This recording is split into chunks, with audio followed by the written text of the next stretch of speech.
ನಮಸ್ಕಾರ. ವನಜಾ ಮಲ್ನಾಡ್ ಬಂದಾಯಿತು. ಹೊಸ ವಿಡಿಯೋ ತಂದಾಯಿತು. ಬನ್ನಿ ಇವತ್ತು ಅನುಪಮ ಸೀರಿಯಲ್ಲು ಹೇಗೆ ಮೂವ್ ಆಗುತ್ತೆ, ಏನು ಸ್ಟೋರಿ ನೋಡೋಣ. ಅದಕ್ಕಿಂತ ಮುಂಚೆ ನನ್ನ ವಿಡಿಯೋಕ್ಕೆ ಸಬ್ಸ್ಕ್ರೈಬ್ ಮಾಡಿಲ್ಲ ಅಂದರೆ ದಯವಿಟ್ಟು ಸಬ್ಸ್ಕ್ರೈಬ್ ಮಾಡ್ಕೊಳ್ಳಿ, ಹಾಗೆ ಒಂದು ಲೈಕ್ ಕೊಡಿ. ರಾಯಿಗೆ ಅವಳ ತಪ್ಪು ಅರಿವಾಗಿ ಅಳ್ತಾನೆ ಇದ್ದಾಳೆ, ಗೊಳೋ ಅಂತ ಅಳ್ತಾನೆ ಇದ್ದಾಳೆ ನಿನ್ನೆಯಿಂದನೂ. ಅದನ್ನು ಸಮಾಧಾನ ಮಾಡೋಕ್ಕೆ ಪ್ರೇಮ ಸಖತ್ತು ಪ್ರಯತ್ನ ಪಡ್ತಿದ್ದಾನೆ. ಎಷ್ಟೇ ಪ್ರಯತ್ನ ಪಟ್ಟರೂ ಅವಳು ಸಮಾಧಾನ ಆಗ್ತಿಲ್ಲ. ಮಮ್ಮಿಗೆ ನಾನು ತುಂಬ ನೋವು ಕೊಟ್ಬಿಟ್ಟೆ, ನಮ್ಮ ಮಮ್ಮಿ ಅಷ್ಟೆಲ್ಲ ನನ್ನ ಇಷ್ಟಪಟ್ಟರು, ನಾನು ಎಷ್ಟೇ ಕೆಟ್ಟದ್ದು ಮಾಡಿದ್ರೂ ಅವರು ನನಗೆ ಒಂದು ಮಾತು ಆಡಲಿಲ್ಲ. ನಿನ್ನೆ ಕೂಡ ಆ ಥರ ಎಲ್ಲ ನಡೆದಿದ್ದಕ್ಕೂ ತಿರ್ಗಾ ಏನೂ ಮಾತಾಡಲಿಲ್ಲ. ನಮ್ಮ ಮಮ್ಮಿಗೆ ಭಾಳ ನೋವು ಕೊಟ್ಬಿಟ್ಟಿದ್ದೀನಿ ನಾನು ತುಂಬ ತಪ್ಪು ಮಾಡಿಬಿಟ್ಟೆ ಅಂತ ಗೊಳೋ ಅಂತ ಅಳ್ತಾಳೆ. ಆವಾಗ ಪ್ರೇಮ ಹೇಳ್ತಾನೆ, ಹೋಗು ನಿಮ್ಮ ಮಮ್ಮಿ ಹತ್ರ ಸಾರಿ ಕೇಳು, ನಿಮ್ಮ ಮಮ್ಮಿ ತಪ್ಕೋ, ಆವಾಗ ಅವರಿಗೆ ಸಿಟ್ಟೆಲ್ಲ ಹೋಗುತ್ತೆ, ನಿನ್ನ ಕ್ಷಮಿಸ್ಬಿಡ್ತಾರೆ ಅಂತ. ಅದಕ್ಕೆ ಇವಳು ಮಾಯಿ ಹೇಳ್ತಾಳೆ, ಏನು ಬೇಕಾಗಿಲ್ಲ ಪ್ರೇಮ್, ಕ್ಷಮಿಸೋದಿಲ್ಲ. ದೊಡ್ಡಮ್ಮಂಗೆ ಕಡಿಮೆ ಕಷ್ಟ ಕೊಟ್ಟಿದ್ದಾಳೆ ಅವಳು, ಕಡಿಮೆ ಕೊಟ್ಟಿಲ್ಲ. ಎಷ್ಟೆಲ್ಲ ಅವ್ರು ಪ್ರೀತಿ ತೋರಿಸಿದ್ರು ಇವಳು ಎಲ್ಲದರಲ್ಲೂ ಕೆಟ್ಟದ್ದೇ ಮಾಡಿದ್ದಾಳೆ. ಇವಳು ರಾಯಿನ ಕ್ಷಮಿಸೋದೇ ಬೇಡ. ರಾಯಿ ಹೋಗಲಿ, ಅವಳು ಅಲ್ಲಿ ದ್ವಾರಕಾಗೆ ಹೊರಟೋಗ್ಲಿ, ದೊಡ್ಡಮ್ಮನ ಜೊತೆ ಇರೋದು ಬೇಡ, ದೊಡ್ಡಮ್ಮಗೆ ತುಂಬ ಹಿಂಸೆ ಕೊಟ್ಟಿದ್ದಾಳೆ ಅವಳು ಅಂತೇಳಿ ಜೋರು ಮಾಡ್ತಾಳೆ.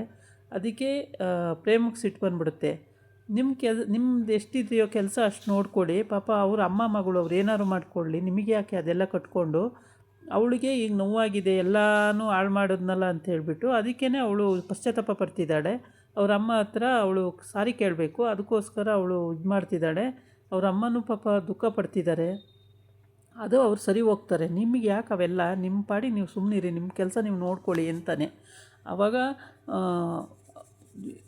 ಇವಳು ಅನುಪಮ ಕೂಡ ಗೊಳೋ ಅಂತ ಅಳ್ತಿರ್ತಾಳೆ. ಆಮೇಲೆ ಕನ್ಸಲ್ಲಿ ಅವ್ರ ಅಮ್ಮನ್ನ ಕೇಳ್ತಾಳೆ, ಅಮ್ಮ ನಾನು ತಪ್ಪು ಮಾಡಿದ್ನ ಅಮ್ಮ, ರಾಯಿ ಯಾಕಮ್ಮ ನನ್ನನ್ನು ಇಷ್ಟಪಡಲ್ಲ, ನಾನು ಎಷ್ಟೆಲ್ಲ ಇಷ್ಟಪಡ್ತೀನಿ, ಅವಳು ನಾನು ಒಂಚೂರು ಇಷ್ಟಪಡಲ್ವಲ್ಲಮ್ಮ, ಯಾಕಮ್ಮ ಅಂತೇಳಿ. ಇಲ್ಲ ಮಗು, ಇಷ್ಟಪಡ್ತಾಳೆ ಅವಳು.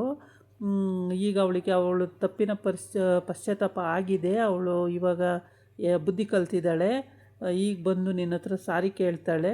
ನಾನು ನಿನಗೆ ಹೆಂಗೆ ಹೇಳಿದ್ನೋ ನೀನು ಅವಳಿಗೆ ಹಂಗೆ ತಿದ್ದಿ ಹೇಳು. ನೀನು ಹೇಳ್ದಂಗೆ ಅವಳು ಕೇಳ್ತಾಳೆ, ಇನ್ನೇನು ಮಾಡಲ್ಲ ಮಗು, ಕೇಳ್ತಾಳೆ ಹೋಗು ಅಂತೇಳಿ. ಅವಳಿಗೆ ಕನ್ಸಲ್ಲ ಆ ಥರ ಅವ್ರ ಅಮ್ಮ ಬಂದು ಹೇಳಿದ ಮೇಲೇ ಅವಳಿಗೆ ಮನವರಿಕೆ ಆಗುತ್ತೆ. ಆಮೇಲೆ ಅಳ್ತಾ ಕೂತಿರ್ತಾಳೆ ರೂಮಲ್ಲಿ. ಇವಳು ರಾಯಿ ಹೋಗಿ ಆ ರೂಮಿನ ಬಾಗಿಲ ಹತ್ರ ಅಳ್ತಾಳೆ, ಬಿಕ್ಕಿ ಅಳ್ತಾ ಇರ್ತಾಳೆ. ಅದನ್ನು ಕೇಳಿಸ್ಕೊಂಡಂಥ ಅನುಪಮ ಬಾಗಿಲು ತೆಗೆದು ನೋಡ್ತಾಳೆ. ಶಾಕ್ ಆಗುತ್ತೆ, ಮಗಳು ಅಳ್ತಾ ಇದ್ದಾಳೆ ಅಷ್ಟು ಜೋರಾಗಿ. ಅದನ್ನು ನೋಡಿ ಇವಳು ನಾಟಕ ಅನ್ಕೋತಾಳೆ ಮಾಯಿ. ಎಷ್ಟು ನಾಟಕ ಆಡ್ತಾಳೆ ಇವಳು, ಮತ್ತೇನು ಹಾಳು ಮಾಡೋಕ್ಕೋ, ದೊಡ್ಡಮ್ಮನ ಹತ್ರ ಎಲ್ಲ ಕಿತ್ಕೊ ತಿಂದಿದ್ದಾಳೆ, ಇನ್ನೇನು ಉಳಿಸಿದ್ದಾಳೆ, ಮತ್ತು ನಾಟಕ ಆಡ್ತಿದ್ದಾಳೆ ಇವಳು ಅಂತೇಳಿ. ಆಮೇಲೆ ಇಷ್ಟೆಲ್ಲ ಆಡಿದ್ರೂ ನಾಟಕ ಆಡ್ತಿದ್ದಾಳಲ್ಲ ಅಂತೇಳ್ಬಿಟ್ಟು ಸಿಟ್ಟು ಬರ್ತಾ ಇರುತ್ತೆ ಮಾಯಿಗೆ. ಆದರೆ ಪ್ರೇಮಲ್ಲಿ ಅಡ್ಡ ಬರ್ತಾನೆ, ಏನೂ ಮಾಡೋಕ್ಕಾಗ್ತಿರಲ್ಲ. ಆದರೆ ರಾಯಿ ಮಾತ್ರ ಅಳ್ತಾಳೆ ಅಷ್ಟಿಷ್ಟಲ್ಲ ಅಷ್ಟು ಅಳ್ತಾಳೆ.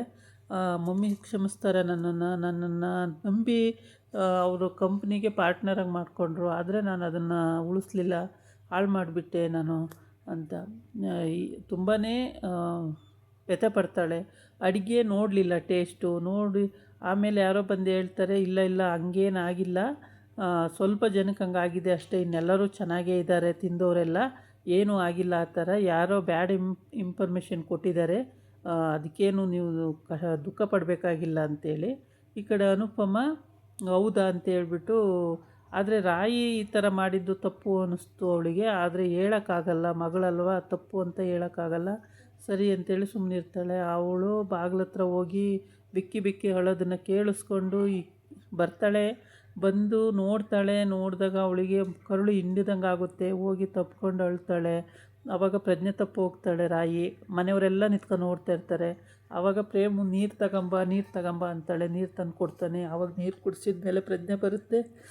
ಆಮೇಲೆ ಮಾತಾಡಿಸ್ತಾಳೆ, ಆಯಿತು ಮಗಳೇ, ಕ್ಷಮಿಸಿದ್ದೀನಿ, ನೀನು ಪಶ್ಚಾತ್ತಾಪ ಪಡಬೇಡ, ಅಳಬೇಡ, ಸುಮ್ಮನಿರು, ಆಯಿತು, ಎಲ್ಲ ಲೈಫಲ್ಲಿ ಒಂದು ಸಲ ಆಗುತ್ತೆ, ಏನೂ ಮಾಡೋಕ್ಕಾಗಲ್ಲ, ನೀನು ವ್ಯಥೆ ಪಡಬೇಡ, ಸುಮ್ಮನಿರು ಮಗಳೇ, ನಾನಿದ್ದೀನಿ, ಎಷ್ಟೇ ಕಷ್ಟ ಬಂದರೂ ನಾನಿದ್ದೀನಿ, ನೀನು ವ್ಯಥೆ ಪಡಬೇಡ, ಅಳಬೇಡ, ಸುಮ್ಮನಿರು ಅಂತ ಸಮಾಧಾನ ಮಾಡ್ತಾಳೆ. ಅದೆಷ್ಟೇ ಸಮಾಧಾನ ಮಾಡಿದ್ರು ರಾಯಿಗೆ ಸಮಾಧಾನ ಆಗ್ತಿಲ್ಲ. ಪಾಪ ಎಲ್ಲ ಹಾಳು ಮಾಡಿಬಿಟ್ನಲ್ಲ ನಾನು ಅಂತೇಳ್ಬಿಟ್ಟು ಅವಳಿಗೆ ದುಃಖ. ಎಷ್ಟು ಅಂತ ಕಷ್ಟ ಕೊಡೋದು ಮಮ್ಮಿಗೆ. ಎಲ್ಲ ಕಷ್ಟ ಕೊಟ್ಟರು ಅವರೆಲ್ಲ ಸಹಿಸ್ಕೊಂಡು ನನಗೆ ಒಂದು ಮಾತು ಬೈಲಿಲ್ಲ, ಹೊಡಿಲಿಲ್ಲ, ಆ ಥರ ಸುಮ್ಮನಾಗ್ಬಿಟ್ರಲ್ಲ ಅಂಥೇಳಿ. ಈ ಕಡೆ ಮಾಯಿ ಈ ಸಖತ್ತು ಸಿಟ್ಟು ಮಾಡ್ಕೋತಾಳೆ. ಎಲ್ಲ ವಿಷಯದಲ್ಲೂ ಹಾಳು ಮಾಡಿದಲ್ದಲ್ಲೇ ಇದು ಬೇರೆ ನಾಟಕ ಆಡ್ತಾಳೆ ಇವಳು. ಎಲ್ಲವನ್ನು ಹಾಳು ಮಾಡಿಕೊಂಡು ಮತ್ತೆ ಮಮ್ಮಿನ ದೊಡ್ಡಮ್ಮನ ಪೂಸಿ ಹೊಡೆದು ಮತ್ತೆ ಎಲ್ಲ ಇರೋದು ಬರೋದೆಲ್ಲ ಕಿತ್ಕೊಂಡು ಅಂತ. ಇನ್ನು ಮನೆಯವರೆಲ್ಲ ಏನು ಮಾತಾಡ್ಕೊಳ್ತಾರೆ, ಈಗ ರಾಯಿನೂ ಮಮ್ಮಿನೂ ಒಂದಾಗ್ಬಿಟ್ರೆ ರಾಯಿ ಹೆಸರಿಗೆ ಮನೆಯೂ ಬರೆದು ಬಿಡ್ತಾಳೆ ಮಮ್ಮಿ, ಆವಾಗ ಏನೂ ಇಲ್ದಂಗೆ ಆಗುತ್ತೆ ಅಂತೇಳ್ಬಿಟ್ಟು ಮತ್ತೆ ಅವಳಿಗೆ ಟಾರ್ಚರ್ ಕೊಡೋಕ್ಕೆ ಸ್ಟಾರ್ಟ್ ಮಾಡ್ತಾರೆ. ಎಲ್ಲಿ ಅವಳಿಗೆ ಬರೆದು ಬಿಡ್ತಾರೋ ನಮಗೇನು ಉಳಿಯಲ್ಲ ಅಂಥೇಳಿ. ಆವಾಗ ಪ್ರೇಮ ಅದೆಲ್ಲ ಕೇಳಿಸ್ಕೊಳ್ದಂಗೆ ಸುಮ್ಮನೆ ಇರ್ತಾನೆ. ಆದರೆ ಅವನಿಗೆ ಸಿಟ್ಟು ಅಂದರೆ ಸಿಟ್ಟು ಬರ್ತಾ ಇರುತ್ತೆ. ಎಷ್ಟು ಯಾವ್ಯಾವ ಥರ ಮಾತಾಡ್ತಾರೆ ಜನ, ಬರೀ ಆಸ್ತಿ ದುಡ್ಡಿಗೋಸ್ಕರನೇ ಹುಟ್ಟಿದಾರಲ್ಲ ಇವ್ರು ಎಂಥ ಜನ ಅಂತೇಳ್ಬಿಟ್ಟು ಅಷ್ಟು ಸಿಟ್ಟು ಮಾಡ್ತಾ ಇರ್ತಾನೆ. ಅಷ್ಟು ಸಿಟ್ಟು ಮಾಡಿದ್ರೂ ಹೇಳಂಗಿಲ್ಲ, ಬಿಡೋಂಗಿಲ್ಲ. ಏಕೆ ಅಂದರೆ ಅವನು ಯಾರು ಅನ್ನೋದೇ ಯಾರಿಗೂ ಗೊತ್ತಿಲ್ಲ. ಏನು ಅವನು ಹೇಳಿದ್ರು ಕೇಳೋರು ಇಲ್ಲ. ಆಮೇಲೆ ಪ್ರೇಮು ಅಮ್ಮ ಮಗಳನ್ನ ನೋಡಿಬಿಟ್ಟು ಸಮಾಧಾನ ಮಾಡ್ಕೊಳ್ತಾನೆ. ಸದ್ಯ ಸರಿ ಹೋದ್ರಲ್ಲ ಅದೇ ಪುಣ್ಯ ಅಂದ್ಕೊಂಡು ಇಬ್ಬರೂ ಆವಾಗ ಸರಿ ಹೋಗ್ತಾರೆ. ಪ್ರೇಮಗೂ ಖುಷಿ ಆಗುತ್ತೆ, ಇನ್ನು ಸರಿ ಹೋಗ್ತಾರೆ, ಇನ್ನೇನು ತೊಂದರೆ ಇಲ್ಲ, ಇನ್ನಿಬ್ಬರು ಸೇರಿ ವ್ಯವಹಾರ ಮಾಡ್ಕೊಂಡು ಹೋಗ್ತಾರೆ ಅಂತ ಖುಷಿ ಆಗುತ್ತೆ. ಇದು ಇವತ್ತಿನ ವಿಡಿಯೋ ಆಗಿತ್ತು. ನಾಳೆ ಇನ್ನೊಂದು ವಿಡಿಯೋ ಜೊತೆ ಬರ್ತೀನಿ. ನಮಸ್ಕಾರ. ಬಾಯ್.